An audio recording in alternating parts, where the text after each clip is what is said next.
State medical ফ্যাকাল্টির mop up রাউন্ডের online কাউন্সেলিংয়ের notice প্রকাশিত হয়ে যাওয়ার পর অনেকেই তোমরা কমেন্ট করে জানিয়েছো যে একটা পার্টিকুলার ভিডিও বানানোর জন্য এই টপিকের উপরে। তো সেই নিয়েই আজকের এই ভিডিওটি। তোমরা যারা স্টেট মেডিকেল ফ্যাকাল্টির এন্ট্রান্স এক্সাম দিয়েছিল 2025-এ কিন্তু অ্যাডমিশন নাওনি, তোমরা র্যাঙ্ক হোল্ডার ক্যান্ডিডেট রয়েছো, ওবিসি এ বি বা জেনারেল ক্যান্ডিডেট বা এসসি এসটি ক্যান্ডিডেট রয়েছো বা যে কোনো ক্যাটাগরি থেকে বিলং করছো, তোমাদের সকলের জন্য কিন্তু মপ আপ রাউন্ডে তোমরা আবার পার্টিসিপেট করে তোমরা অনলাইন কাউন্সেলিং করিয়ে অ্যাডমিশন নিতে পারবে। তো এটা একটা সুযোগ রয়েছে তোমাদের জন্য, তোমরা যারা 2025-এ SMAWB এন্ট্রান্স এক্সাম দিয়েছিলে। তাহলে এবার 9 জানুয়ারি 2026-এ স্টেট মেডিকেল ফ্যাকাল্টি থেকে একটি নোটিফিকেশন প্রকাশিত হয়েছে, সেই নিয়ে তোমাদের মধ্যে অনেক প্রশ্ন রয়েছে। তো সমস্ত প্রশ্নেরই উত্তর দেওয়ার চেষ্টা করবো এই ভিডিওর মাধ্যমে। তো চলো ভিডিওটি শুরু করা যাক। তোমরা যদি চ্যানেলে নতুন হয়ে থাকো চ্যানেলটিকে সাবস্ক্রাইব করে ভিডিওটিতে একটি লাইক করে দিও। তো সবার প্রথম কথা যেটা তোমাদের মনের মধ্যে, তোমরা যারা অ্যাডমিশন নিয়েছো, বিভিন্ন কলেজে কোর্স করছো, তোমাদের কি ট্রান্সফার হবে? এটা নিয়ে কিন্তু তোমরা অনেকেই আমাকে বলেছো, যে তোমরা অনেকে মেল করেছো বা কমেন্টে জানিয়েছো যে ট্রান্সফার হবে, আমি কলেজ চেঞ্জ করতে চাই, সেটা কি পসিবল, সেটা কিভাবে সম্ভব, সেটা কি হতে পারে যে অন্যান্য কোর্সে ট্রান্সফার বা অন্য কলেজে বা অন্য এক কোর্স থেকে আরেক কোর্সে? তো দেখো, এটা কিন্তু স্টেট মেডিকেল ফ্যাকাল্টি থেকে স্ট্রিক্টলি বলে দিয়েছে যে না, চেঞ্জ হবে না, ঠিক আছে?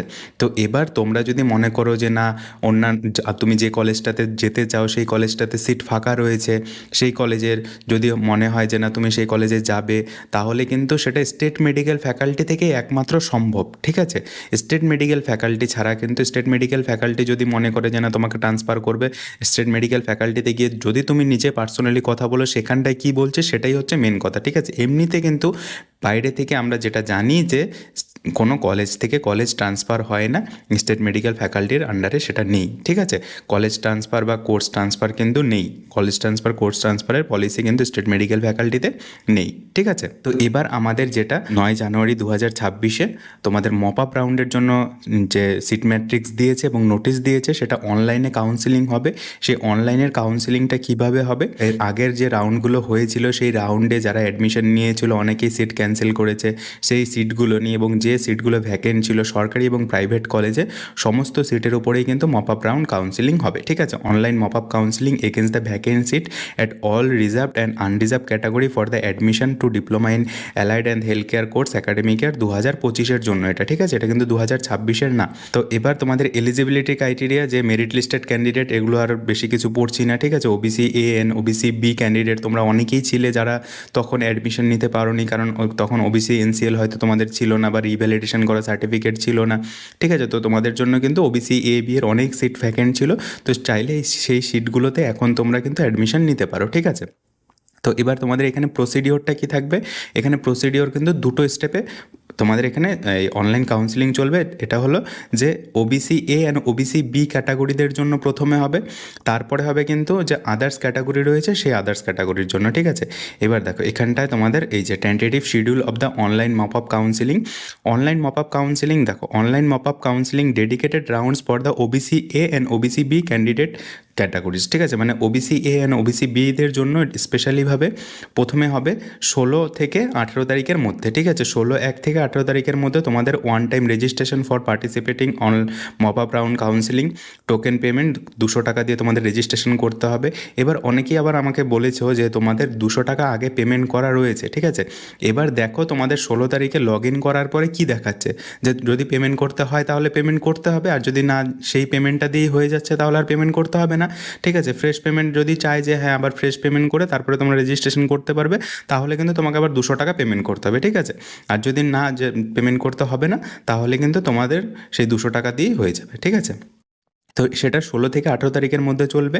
তোমরা সেখানটায় চয়েস ফিলিং করতে পারবে, ঠিক আছে? এবং চয়েস লকিং করতে পারবে, ইন্ডিকেটিভ সিট তোমরা সাজাতে পারবে, ঠিক আছে?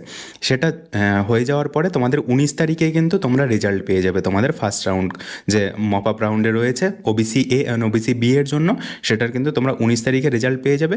এবার 19 তারিখে রেজাল্ট পেয়ে যাওয়ার পরে তোমরা 19 থেকে 20 তারিখের মধ্যে, মানে 19 তারিখ এবং 20 তারিখ তোমার হাতে দুদিন সময় রয়েছে। এই দুদিনের মধ্যে তোমাকে অনলাইনে 20,000 টাকা পেমেন্ট করতে হবে, ঠিক আছে? তুমি কিন্তু আর যে কলেজটা পেয়ে যাবে সেটা কিন্তু আর কোনো আপগ্রেড করতে পারবে না, পরের রাউন্ড ফাউন্ড এসব কিছু হবে না, ঠিক আছে? তুমি যদি কলেজে অ্যাডমিশন নিতে চাও। তারপরে কি, যে OBC A and OBC B হয়ে যাওয়ার পরে তোমাদের online mop up counselling round for others reserved categories except OBC A, B, that is SC, ST, PGH and EWS category and unreserved category, ঠিক আছে। এবং সকলের জন্য সেটা হবে 21 থেকে 23-এর মধ্যে, ঠিক আছে। 200 টাকা দিয়ে অনলাইন রেজিস্ট্রেশন, তারপরে তোমাদের choice filling, indicative seat, choice locking, এগুলো কিন্তু তোমরা করতে পারবে 21 থেকে 23-এর মধ্যে, ঠিক আছে। তারপরে কি তোমাদের 24 তারিখে, 23-এর পরে 24 তারিখে তোমাদের রেজাল্ট বেরোবে, ঠিক আছে। রেজাল্ট পাবলিকেশন হবে, সিট অ্যালটমেন্ট রেজাল্ট বেরিয়ে যাবে।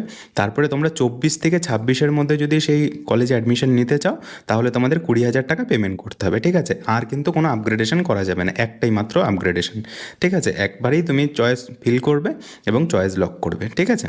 তো এরপরে তোমাদের কি করতে হবে, তোমরা যারা যারা এই দুটো রাউন্ডে তোমরা মপ আপ রাউন্ডে অ্যাডমিশন নিয়ে নেবে, 20,000 টাকা পেমেন্ট করে দেবে, তোমাদের 29 তারিখে, 29 and 30, ঠিক আছে, দুদিন টেন্টেটিভ এটা ডেট কিন্তু রয়েছে। তোমাদের 800 টাকা নিয়ে, ঠিক আছে, স্টেট মেডিকেল ফ্যাকাল্টির অফিসে যেতে হবে ডকুমেন্ট ভেরিফিকেশনের জন্য। Application for admitted students registration form fill up online payment 800 টাকা and verification documents at state medical ফ্যাকাল্টির অফিস, ঠিক আছে। 29 থেকে 30, ঠিক আছে। Tentative dependent on the number of the admitted students, এটা টেন্টেটিভ বলে দিয়েছে এই দুদিন। এবার কেমন স্টুডেন্টস অ্যাডমিশন হচ্ছে সেটার উপরে ডিপেন্ড করে। এবার refund of online mop up counselling registration fees and course fees not applicable for mop up admission. এবার এখানে তোমরা যারা অ্যাডমিশন নিয়ে নেবে 20,000 টাকা পেমেন্ট করে দেবে, তোমাদের কিন্তু আর টাকা কোনো রিফান্ড হবে না। যেটা 15,000 টাকা আগের রাউন্ডে যারা অ্যাডমিশন নিয়েছিলে প্রথম রাউন্ড বা দ্বিতীয় রাউন্ড, থার্ড রাউন্ডে, তাদের যেমন রিফান্ড হয়েছে, এখানে কিন্তু কোনো রিফান্ড হবে না, ঠিক আছে। কমিটমেন্ট অফ দ্য ক্লাস, এবার ক্লাস শুরু হবে তোমাদের 2 ফেব্রুয়ারি 2026 থেকে, ঠিক আছে। তো এই পর্যন্ত এই ডেটগুলো তোমাদের টেন্টেটিভ রয়েছে। তো এই ডেটে আশা করি সমস্ত কিছু হবে মপ আপের, ঠিক আছে। এর বাইরে আর কোনো ডেট হয়তো দেবে না স্টেট মেডিকেল ফ্যাকাল্টি থেকে। তো এবার তোমরা যারা যারা অ্যাডমিশন নিতে চাও, ঠিক আছে, স্টেট মেডিকেল ফ্যাকাল্টির আন্ডারে যে বিভিন্ন সরকারি এবং প্রাইভেট কলেজগুলো রয়েছে, এবার সরকারি কলেজে দেখো অনেক জায়গাতেই কিন্তু জেনারেলের সিট ফাঁকা হয়েছে, ঠিক আছে, বিভিন্ন কোর্সের ক্ষেত্রে।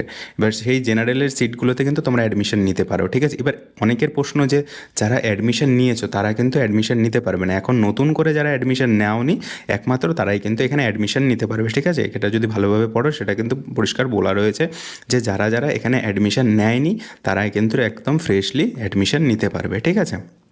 তো এবার এখানটায় দেখো বিভিন্ন কলেজে, গভর্নমেন্ট কলেজগুলো রয়েছে, যেমন বিসি রয়, বাঁকুড়া, তারপরে তোমার বারাসাত, বর্ধমান, সমস্ত কলেজেই কিন্তু সিট রয়েছে, ঠিক আছে, ডিপ্লোমা কোর্সের জন্য। বিভিন্ন কোর্সের এখানে কিন্তু তোমরা সিট ম্যাট্রিক্সটা দেখতে পাবে, ঠিক আছে। তো এই পিডিএফটা আশা করি তোমরা প্রত্যেকেই দেখে নিয়েছো, কে কোথায় কি অ্যাডমিশন নিতে চাইছো। যদি তোমাদের ইচ্ছে হয় যে না আমরা এই কোর্সটা করব, তো এই কোর্সটা যদি করতে চাও, এখনও কিন্তু এই দেখো ডিএমএলটি কোর্সে পুরুলিয়াতে 6টা আনরিজার্ভেড সিট ফাঁকা রয়েছে, ঠিক আছে। তো এরকম কিন্তু অনেক জায়গাতেই অনেক সিট ফাঁকা রয়েছে। তো এছাড়া তোমরা প্রাইভেটেও যদি চাও অ্যাডমিশন নিতে পারো, প্রাইভেটেরও প্রচুর সিট ফাঁকা, ঠিক আছে। তো চেষ্টা করো গভর্নমেন্টের মধ্যে অ্যাডমিশন নেওয়ার, প্রাইভেটে অ্যাডমিশন অনেকেই অ্যাডমিশন নেয়নি প্রাইভেট কলেজে, ঠিক আছে। তো চেষ্টা করো গভর্নমেন্টের, প্রত্যেকটা গভর্নমেন্ট কলেজেই ফাঁকা রয়েছে সিট।